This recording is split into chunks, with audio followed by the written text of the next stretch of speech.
करना पड़ता है।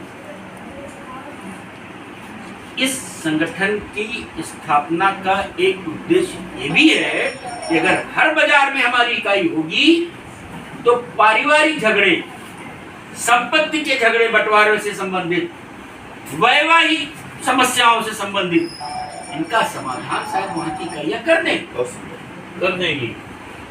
देंगी। ये इसका एक उद्देश्य। वो ऐसे विषय नहीं है कि तुम अदालत जाए, वो सामाजिक विषय है। सुनिए, तीसरी बात, एक तो संगठन की बात, दूसरी बात उसका उद्देश्य, तीसरी बात इस संगठन के माध्यम से होता क्या है कि सरकार की बहुत सारी योजनाएं आती हैं और वह हम तक नहीं पहुंच पाती हैं क्योंकि हम तो व्यापार में उलझे, हमारी नजर ही उधर नहीं। आशीष गुप्ता जी इतने महत्वपूर्ण जगह पर बैठे हुए हैं, इनका क्या उपयोग, क्या इनकी क्षमताओं का लाभ कोई नहीं ले पाता, आपको नहीं मिलता है। इनकी क्षमताओं का लाभ जो लोग उठाते हैं वो ये जानते हैं या वो जानते हैं, हम भी जानते हैं। क्यों? हम इनको समझते नहीं यार। अच्छा आशीष,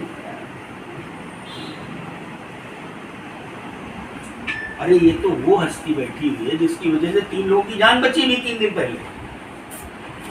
धर्म के कार्य में आगे, समाज के कार्य में आगे।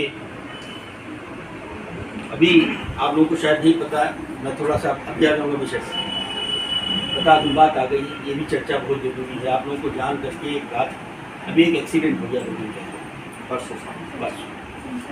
उस कार में 3 लोग थे, आप थे, इनके साथ 2 लोग थे, और जिस ढंग से उस कार का एक्सीडेंट हुआ है उसमें किसी को समझ नहीं आई। उसकी वजह मुझसे अगर कोई पूछे तो डॉक्टर आशीष गुप्ता थे। व्यक्ति इतना धर्म कार्य में व्यस्त है, 24 घंटे परमात्मा के नाम का स्मरण करने वाला है, न जाने कहाँ के धर्म स्थलों की, और इनकी वजह से सबकी जान बच गई। तो मैं तो चाहूंगा अगर मानना हो तो इनको करना ही चाहिए, और इनकी जितनी भी स्तुति की जाए कम है। अरे वो भैया 5 मिनट और रुक जाओ। अब हम आ जाते हैं, मेरा कहने का आशय है, आप में कितने लोगों को मालूम है कि लखनऊ के अस्पतालों में आपके समाज के कितने डॉक्टर हैं? एक छोटी सी समस्या होती है रमेश भैया, हम डॉक्टर पास जाते हैं, 1000 रुपए फीस देते हैं और 3000 का पर्चा लिखवाते हैं, समस्या 30 रुपए की हो। उनका लाभ अन्य लोग उठाते हैं।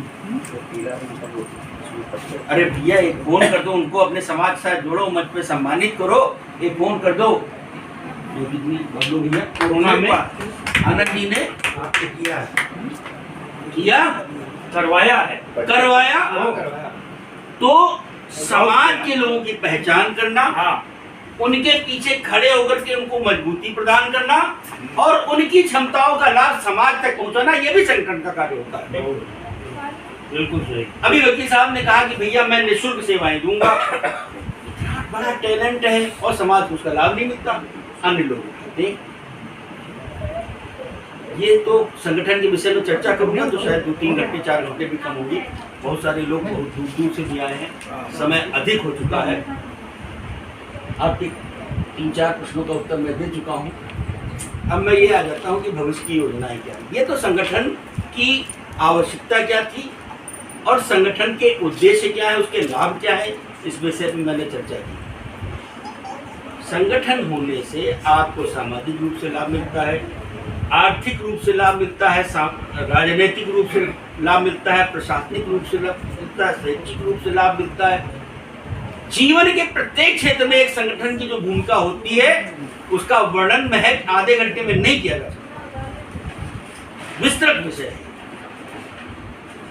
और चूंकि मेरी तो जो ABCD वही संगठन से शुरू हुई जो सार्वजनिक जीवन की है, और मेरा गुरु भी ऐसा है जिसके ऊपर मुझे क्या पूरा हिंदुस्तान गर्व करता है, बनवारीलाल कंचल, चाहे वो संदीप बंसल हो, चाहे वो संजय गुप्ता हो, सब उन्हीं के क्षेत्र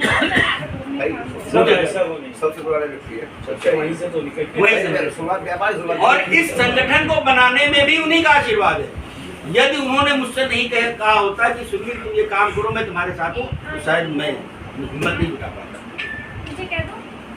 हमने इस झंडे को लेकर के पूरे प्रदेश का भ्रमण किया उद्देश्य यही था कि पूरे उत्तर प्रदेश में जहाँ जहाँ समाज हमारा निवास करता है वहाँ वहाँ पर इसकी इकाइयाँ हों, चाहे 10 ही परिवार के हों। अब आता हूँ अगले कदम पे। पूरे उत्तर प्रदेश में 2 सर्वे समाज निवास करता है, किंतु आज तक किसी भी व्यक्ति को ये नहीं पता कि हमारी जनसंख्या कहाँ है, कितनी है। कोई बता सकता मुझे? टोटल काउंट नहीं, अनुमानित भी नहीं बता सकते आप हाँ कि ट्रांस घूमते हुए कितने लोग रहते हैं, क्योंकि इस दिशा में कोई प्रयास नहीं है। अभी पिछले दिनों बैठक में ये निर्णय लिया गया कि पता किया जाए कि हमारे समाज की 100% नहीं तो कम से कम 25% तो हमको मालूम हो जाए कि इतनी आबादी है, 50% हम हो जाए, 70% हो जाए, पता तो चलना चाहिए। इसके लिए एक निर्णय ये लिया गया, जो आपने कहा था ना कि चंदा दान नहीं जरूरत, तो चंदे की नहीं, जरूरत चंदा नहीं। शब्द मैंने नहीं प्रयोग किया। संगठन चंदा नहीं लेता। नहीं, मैंने कहा था चंदा शब्द उसको नाम नहीं लेंगे, समर्पण सहयोग की बात आई। संगठन कोई भी होगा ना चंदा लेगा ना दान लेगा, संगठन सदस्यता लेता है। जितने भी संगठन हैं, चाहे वो भाजपा हो, सपा हो, कोई भी हो, ये सब वर्ष में एक बार सदस्यता करते हैं। हाँ, सदस्यता कह सकते हैं, सहयोग कह सकते हैं। आज पूरे उत्तर प्रदेश में भारतीय दूर सर्वे महासमिति सघन सदस्यता अभियान का लक्ष्य लेकर के चल रही है कि हर घर से प्रत्येक विवाहित व्यक्ति को सदस्य बनाना है। सदस्यता शुल्क भी बहुत कम रखा गया है, 100 रुपये जो सामान्य सदस्य। इसके साथ ही जो एक्टिव सदस्य हैं उनकी 1100 रुपये, वो प्रांतीय सदस्य कहते हैं। तो 2 तरह की सदस्यता, 100 रुपये की और 1100 की सदस्यता है। और विशिष्ट जो सहयोग है, जो आपने सहयोग सब कहा, वो तो डॉक्टर साहब जैसे उन्होंने 1 लाख रुपये देने कहा है। हाँ, जो जैसा कर पाए। तो ये आ गई बात कि ये उद्देश्य है जनगणना का, हमें पता चलेगा इस सदस्यता के माध्यम से। अभी इस विषय को लेकर के हम दूर दूर तक गए हैं, पिछली बार और सबसे बड़ी बात ये हुई है कि जब इस विचार को लेके हम जहाँ भी गए तो मुझे इस बात पे गर्व भी है, अच्छा भी लग रहा बताते हुए। लोगों ने स्वागत किया, ऐतिहासिक काम हुआ। सीतापुर में आपकी इकाई गठित हो गई, हरदोई में इकाई गठित हो गई, बहराइच, बाराबंकी, अयोध्या, लखनऊ, बाराबंकी, राम से नहीं बाराबंकी में गया ना, राम से नहीं घाट, बिनकी, फतेहपुर, और सबसे बड़ा काम अभी हुआ है कानपुर में आगामी इकाई गठित। उन्नाव तो शुरुआत से उन्नाव हो गई, सीतापुर हो गई, और आने वाले समय का बड़ा ही सघन कार्यक्रम है। आज 4 तारीख को आपके बीच बैठा हूँ, 6 को रायबरेली का गठन होना, वहाँ बैठक है। 8 तारीख को लखीमपुर का है, 10 को लखनऊ में कार्यक्रम है, और अभी 10 तक का ही हमने बनाया शुरू। तो ये 10 तारीख तक का इतना बिजी कार्यक्रम है। 10 तारीख को लखनऊ में एक बैठक है, यही नाके पर गुरु गोविंद सिंह द्वार के ठीक सामने गिरीश गुप्ता जी का कार्यालय है, वहाँ पर पार्षद जी की पुण्यतिथि मनाई गई। गिरीश अपने ये हाँ, अच्छा पार्षद, ये पार्षद जी जो है, अब हम अपने समाज के श्यामलाल गुप्ता जी। हमारा समाज एक ऐसा है, हम अपने महापुरुषों के बारे में नहीं पता, हमको किसी को नहीं पता दूसरा भाई समाज कहाँ से जन्म हुआ, कौन हमारे आदि पुरुष थे, नहीं मालूम। चलो जो महापुरुष है इन्हीं को लेकर हम आगे बढ़ते हैं। श्यामलाल गुप्त पार्षद जी एक झंडा ऊंचा कवि थे, स्वतंत्रता संग्राम सेनानी थे, और इन्होंने जेल में रह करके झंडा गीत को लिखा, झंडा ऊंचा रहे हमारा। इनकी पुण्यतिथि है। इनको पद्मश्री से सरकार ने घोषित भी किया था। आज हम लोग मेयर के यहाँ गए थे, उनकी मूर्ति लखनऊ में लगवाने के लिए, और अभी राजनाथ सिंह जी से और मुख्यमंत्री से मिलने के बाद उनके लेटर एक ये उद्देश्य है कि चाहे वो लखनऊ हो या कोई भी शहर, उसकी प्रत्येक उस बस्ती में जहाँ पर 10 परिवार भी रहते हैं, आपकी इकाइयाँ हो और सघन सदस्यता, ये उद्देश्य है। एक यहाँ पर जब हम आके बैठे तो मैंने ये बात ये महसूस की, लखनऊ महानगर बहुत बड़ा है, तो यहाँ पर संगमलाल जी, अच्छा चूँकि समाज के सारे लोग व्यापारी हैं, इसलिए समय की अभाव तो है सब, लेकिन समाज के प्रति लगाव भी है। तब भी रम्मे, बबलू और आप जैसे लोग अपना अपना समय निकाल के आए थे, दूर दूर से आए हैं लोग, संजय जी एक अच्छे व्यापारी हैं, संजय गुप्ता जी बड़े व्यापारी हैं और अपना समय निकाल करके आए हैं। वकील साहब अपना समय दे रहे हैं, सारे लोग अपना समय निकाल रहे हैं।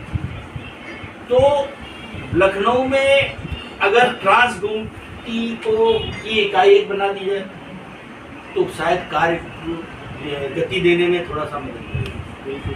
एक ये सुझाव आया है और इस विषय में चर्चा भी है कि ट्रांस गोमती का एक इकाई बन जाए और उसके ही साथ मिल करके इस ट्रांस गोमती में गठन किया जाए, गोमती नदी के इस पार और गोमती नदी के उस पार।